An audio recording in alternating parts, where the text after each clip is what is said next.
Committee അംഗങ്ങളെയും നാട്ടുകാരെയും എൻ്റെ കൊച്ചുമക്കളെയും സ്വാഗതം ചെയ്യും.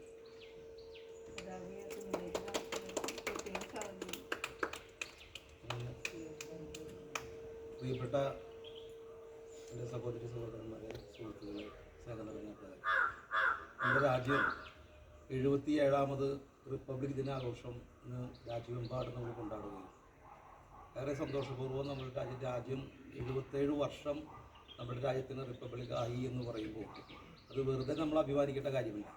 കാരണം നമ്മളിങ്ങനെ ഇവിടെ ഒരു പൊതു സ്ഥലത്ത് നിന്ന് ഒരു അംഗൻവാടിയുടെ മുന്നിൽ നിന്ന് നമ്മൾ അഭിമാനത്തോടുകൂടി നമ്മുടെ രാഷ്ട്രത്തിൻ്റെ പതാക ഉയർത്താൻ കഴിയുക എന്ന് പറയുന്നത് അത് ഏതൊരു രാജ്യത്തിനും വളരെ അഭിമാനം ഉണ്ടാക്കുന്ന ഒരു കാര്യം.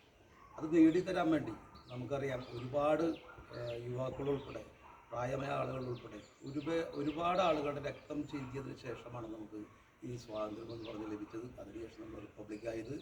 അതൊക്കെ നമ്മൾ വിദ്യാഭ്യാസ കാലഘട്ടത്തിൽ പഠിച്ച് നമ്മൾ മുൻപോട്ട് പോകുമ്പോൾ നമ്മുടെ രാഷ്ട്രപിതാവ് ഉൾപ്പെടെ അവരുടെയൊക്കെ ആ സ്മരണകൾ നമ്മൾ വെറുതെ അങ്ങനെ നമ്മൾ സ്മരിച്ചു പോകേണ്ട കാര്യമില്ല. രാഷ്ട്രപിതാവിനെ കൂടുതൽ ചേർത്ത് പിടിക്കേണ്ട ഒരു കാലഘട്ടമാണ് ഇപ്പോൾ. കാരണം നമുക്ക് വിവിധങ്ങളായ കാര്യങ്ങൾ നമ്മുടെ രാജ്യം സംഭവിച്ചുകൊണ്ടിരിക്കുന്ന ഈ കാലഘട്ടത്തിൽ നമ്മൾ നോക്കുമ്പോൾ രാഷ്ട്രപിതാവ് എന്താണുള്ളത്, ആ രാഷ്ട്രപിതാവിൻ്റെ പങ്ക് എന്താണെന്നുള്ളതൊക്കെ നമ്മൾ വരാൻ പോകുന്ന കുട്ടികൾ ഉൾപ്പെടെ കൂടുതൽ പഠിച്ച് മുൻപോട്ട് പോകേണ്ട ഒരു കാലഘട്ടം. നമ്മൾ ഇന്ത്യക്കാരാണ് എന്ന് പറയുമ്പോൾ അതിലേറെ അഭിമാനം കൊള്ളുന്ന ആളുകൾ.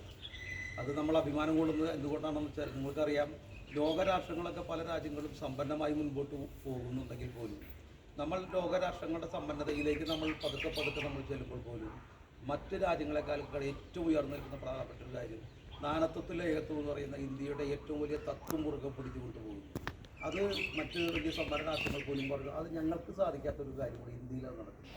അവർ പറയുന്നത് എങ്ങനെയാണ് ഇന്ത്യയിൽ ഈ നാനാജാതി മതസ്ഥരായ ആളുകളെ ഏകോദര സഹോദരങ്ങൾ പോലെ ഈ രാജ്യത്ത് ഒരു പ്രശ്നങ്ങളും ഇല്ലാതെ എല്ലാവരും ഐക്യത്തോടും അഘട്ടത്തോടും കൂടി പോകുന്നു. അത് നാനാത്വത്തിൽ ഏകത്വത്തിൽ എന്ന് പറഞ്ഞ തത്വത്തിൽ ഊന്നിക്കൊണ്ട് മുൻപോട്ട് പോകുന്നു. നമുക്കറിയാലോ,